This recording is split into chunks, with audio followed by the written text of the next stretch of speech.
Our discussion for the next 2 days is effective implementation for industrialization and inclusive economic development.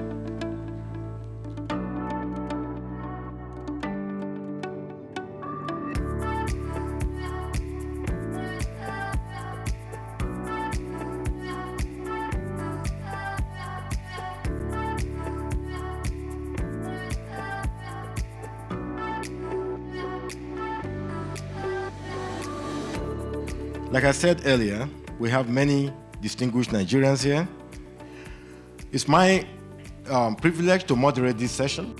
I'm going to start it asking the African Union Commission to tell us what message do you have for this event. The African Union Commission is very excited to participate in this forum, which we consider to be a very important sensitization or engagement with stakeholders. The Nigeria-Africa Continental Free Trade Agreement Forum is happening today at an opportune time as we embark on the decade of action to accelerate implementation of the Sustainable Development Goals. Let us be determined now to create confidence in the African economy and the ability of Africans to run things for themselves by making this work.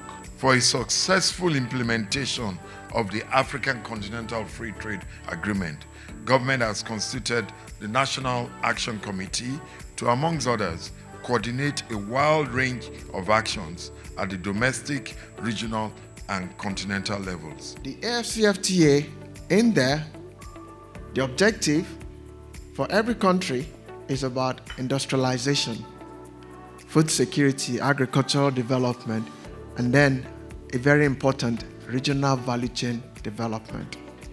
It is about really intention.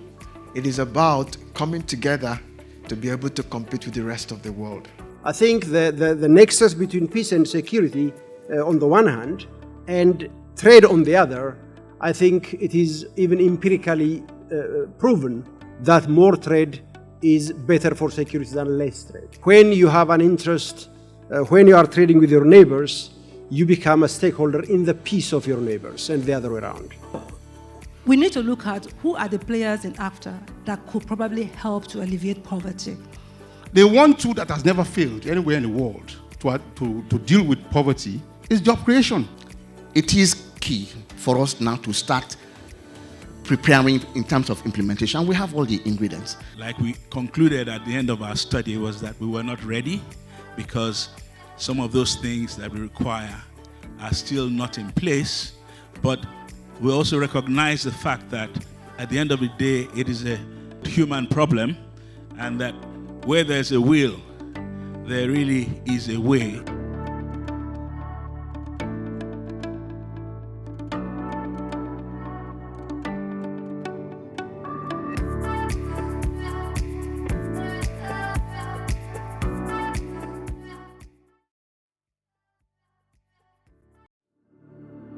Okay, ladies and gentlemen, good morning again.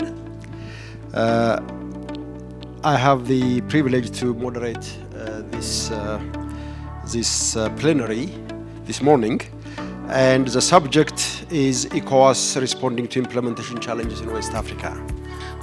For the ETLS, there is a big problem, but it's a problem that has to do with trade agreements.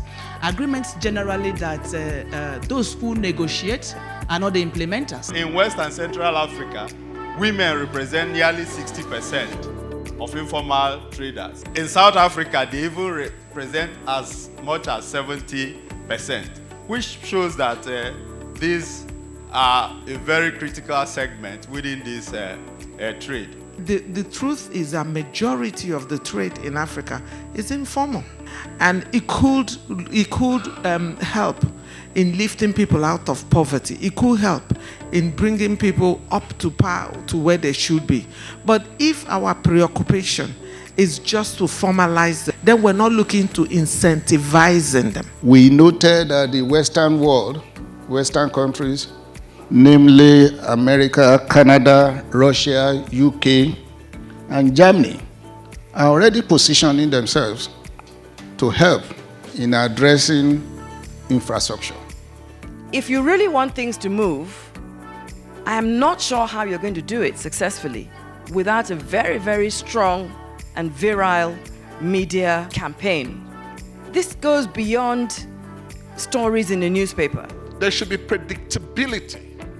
I should be able to stay in America and predict what happens to the port when I come to Nigeria. I should be able to a consultant, say from Nigeria, can be working with another company and tell them, these are the things you're expected to do. This is the time it will take. And when the company comes to that, they should be able to see that.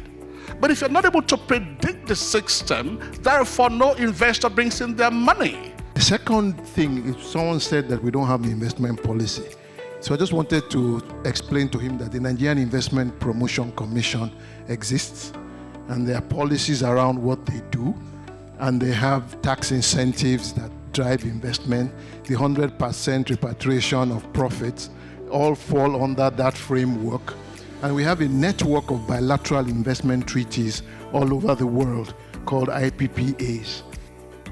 It has been a very intensive 2 days of discussion. My own assessment is that the Nigerian policymakers and stakeholders have done the analytical part of what the FCFTA means for Nigeria and what should be Nigeria's response, the kinds of strategies that are needed to be put in place. So what we are seeing here today, is far beyond, our own expectations. So we've done quite well, and we're very, very happy with the outcome of the forum, and we hope we can take it to the next level. Taking this from now, we will now go down further at sector levels, have detailed engagements to further break down what has come in here, what the outcome of this workshop, the outcome of the studies we've done, the information that we will gather from engaging those sector stakeholders and practitioners, to then say, okay, these are the things that we need to do. So you have a series of engagements to be able to do that. The government has to address our infrastructural problem. If I'm going to look at it as a scale of preference, I'll pick infrastructure. That government should address infrastructure number one. If government address the infrastructure, if manufacturers are able to produce at a low rate, definitely will be competitive. To a very large extent, we have achieved our objectives in the sense that we have the relevant stakeholders from the private sector, from the public sector. We are now able to forge a synergy that should allow us going forward to do what we need to do to achieve success. It's very easy to append your signature to a document, but you need to walk the talk. And I think this platform has created an environment for us to understand amongst ourselves what government needs to do, what the private sector needs to do, and those gaps that needs to be filled. Because like I always said, nobody told us in Africa not to trade among ourselves. It is those binding constraints that has not allowed us to trade that we are seeking to overcome. And we must put that forward as we go into the commencement of the agreement. You know that from this meeting will emerge a work plan for the National Implementation Committee. So now it is this meeting now that will tell us, one, you do this. These are the indicators of achievement.